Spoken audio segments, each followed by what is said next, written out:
Bismillahirrahmanirrahim. Assalamualaikum warahmatullahi wabarakatuh. Selamat siang, kembali lagi bersama kami MNG Consulting. Di siang hari ini saya bersama Ibu Jum akan membahas masalah-masalah pajak yang sering kita hadapi atau terjadi di perusahaan seperti PT maupun CV.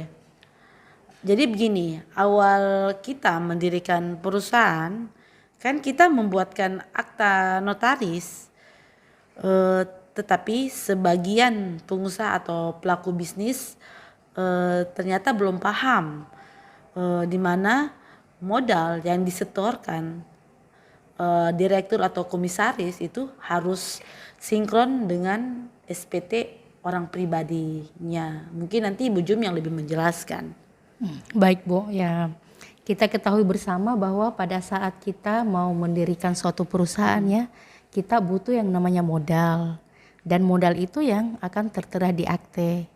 Tapi banyak dari pelaku usaha atau bisnis ini yang nggak mengetahui bahwa modal yang disetorkan di akte itu harus sesuai dengan yang tercantum di SPT-nya orang pribadi penyetor modal itu.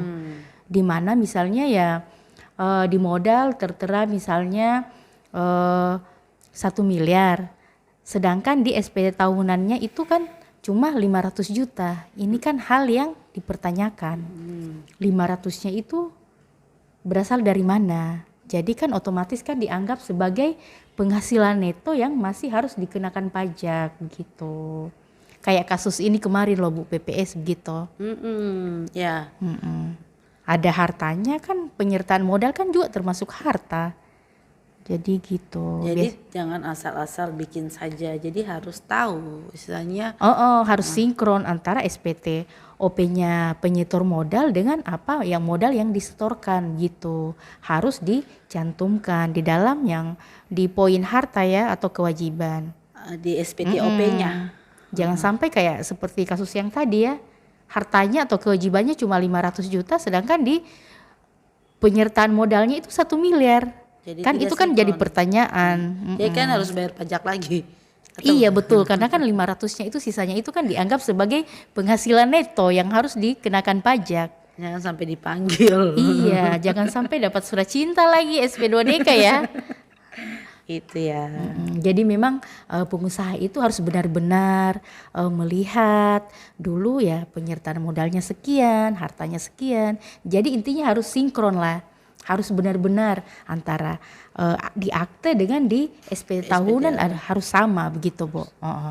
Begitu teman-teman. Jadi pada saat kita membuat SPT tahunan itu usahakan harus sama dengan SPT orang pribadinya kita. Seperti tadi yang Ibu Jum jelaskan. Nah, ini yang kedua ini Bu Jum. Ini yang sering terjadi nih, perusahaan dia mendapatkan pekerjaan dengan bendaharawan. Di mana di luar sana yang masih pemahamannya masih agak kurang ya, bukan agak kurang sedikit ya, istilahnya kayak gitu. Teman-teman pengusaha di sana mereka beranggapan sudah dipotong PPN PPh itu dianggapnya itu sudah bayar pajak. Terus pada saat mereka bikin SPT tahunan badan ternyata harus ada pembayaran atau bayar pajak lagi yang harus di-store. Mereka sering sekali bilang loh kita kok udah bayar pajak sudah dipotong pada saat kita penagihan, tetapi pada saat pembuatan SPT tahunan lagi harus bayar pajak lagi. Itu nanti Ibu Jum yang lebih menjelaskan kepada teman-teman. Baik Bu, memang ya di dunia usaha itu biasa terjadi ya seperti itu ya, pemahaman pelaku usaha itu ya mereka pikirnya pada saat bendahara sudah potong ya, mereka pikirnya oh ini saya sudah nggak bayar pajak lagi, sudah bebas dari pajak. Tapi yang perlu diketahui di sini bahwa PPh terutang itu pajak itu kan ya berasal dari laba rugi, bukan dari yang sudah dipotong oleh dinas atau pihak lain tersebut. Gitu kira-kira Bu.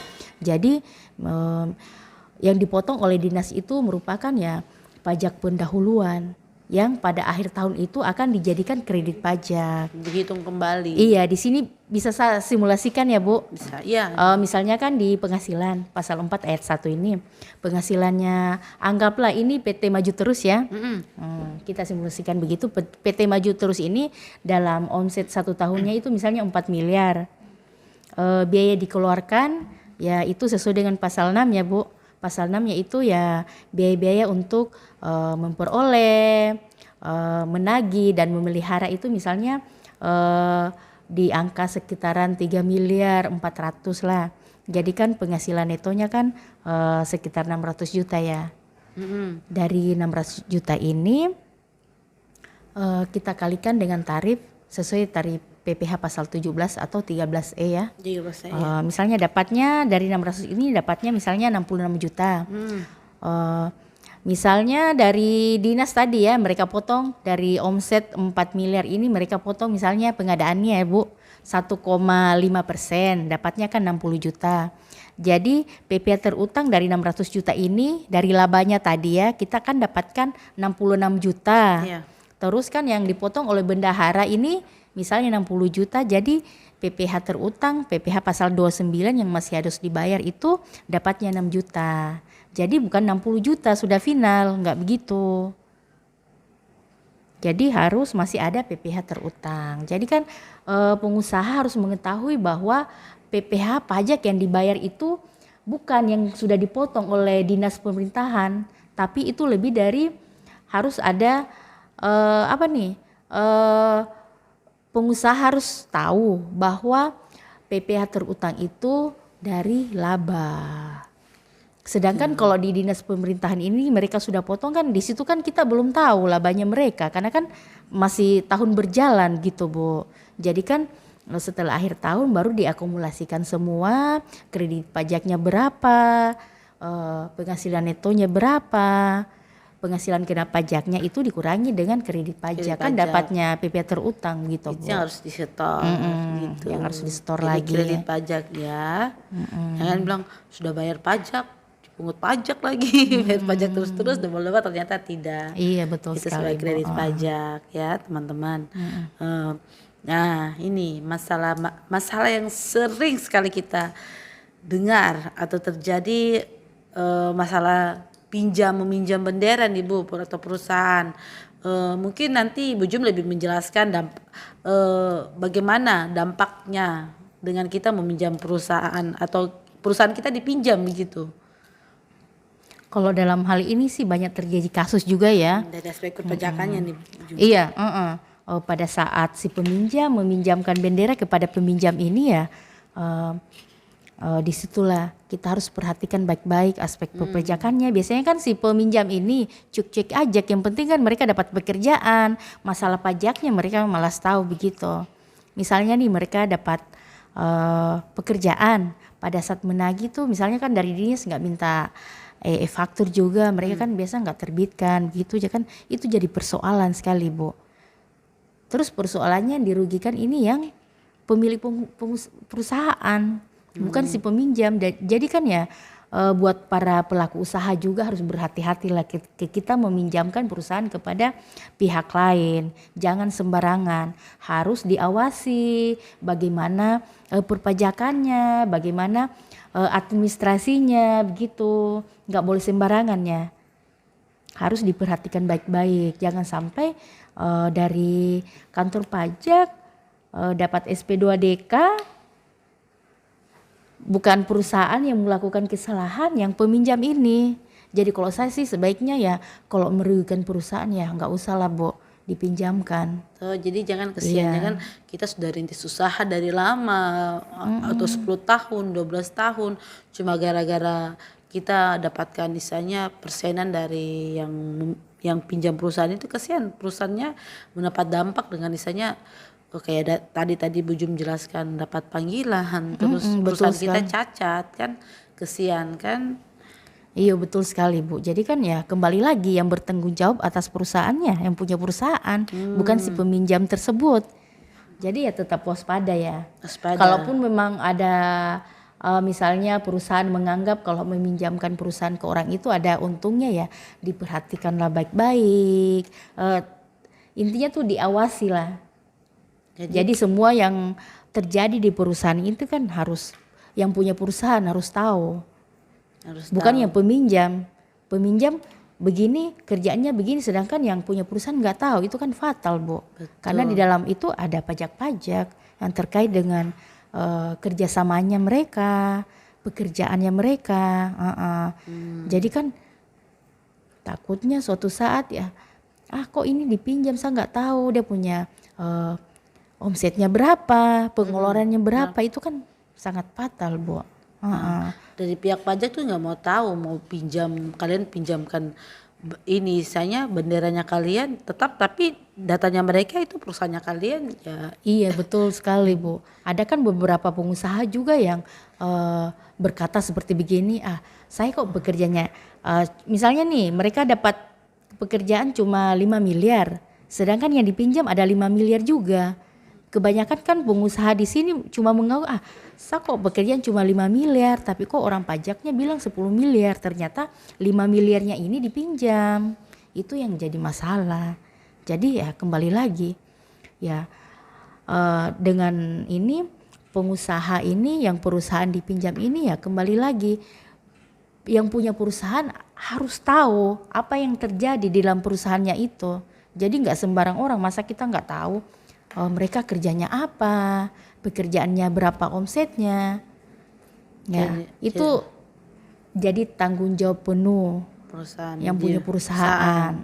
Jadi dari pihak perpajakannya juga tanggung jawabnya kalian. Iya, Pokoknya betul. tiba-tiba wan prestasi atau pekerjaannya tidak selesai juga tanggung jawabnya kalian. Oh, itu yang paling parah, Bu, kalau wan prestasi. Baru kan yang punya apa nih? Yang punya perusahaan nggak tahu ya kan, jadinya kasihan. Kayak tadi yang saya bilang, kita sudah rintis usaha begitu lama, tiba-tiba dengan tiba-tiba ada yang pinjam terus perusahaannya kita cacat, kan kasihan kan. Makanya kan harus dipertimbangkan baik-baik pada saat mau meminjam.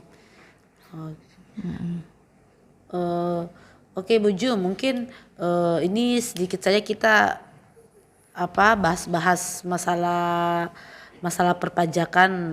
Mungkin nanti kita lanjut lagi. Mungkin nanti Rabu besok atau Rabu depan gitu kita bahas lagi ya. Istilahnya masih banyak sekali yang terjadi masalah-masalah pajak istilahnya masalah-masalah pajak ya, istilahnya di perusahaan CV maupun PT ya.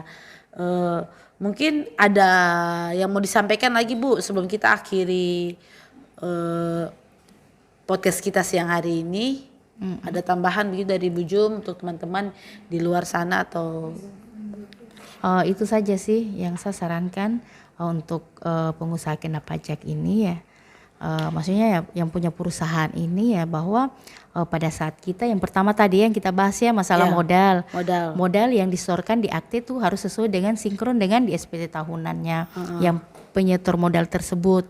Terus yang kedua itu ya dalam hal peminjaman bendera atau dengan kata lainnya kita pinjamkan perusahaannya kita ke orang lain untuk mendapatkan pekerjaannya, kita harus lebih berhati-hati, jangan sampai merugikan pihak yang punya perusahaan. Begitu sih, Bu.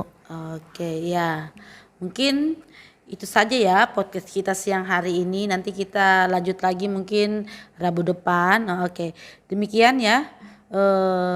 Saya Nona Saina dan Ibu Jumina undur diri. Terima kasih.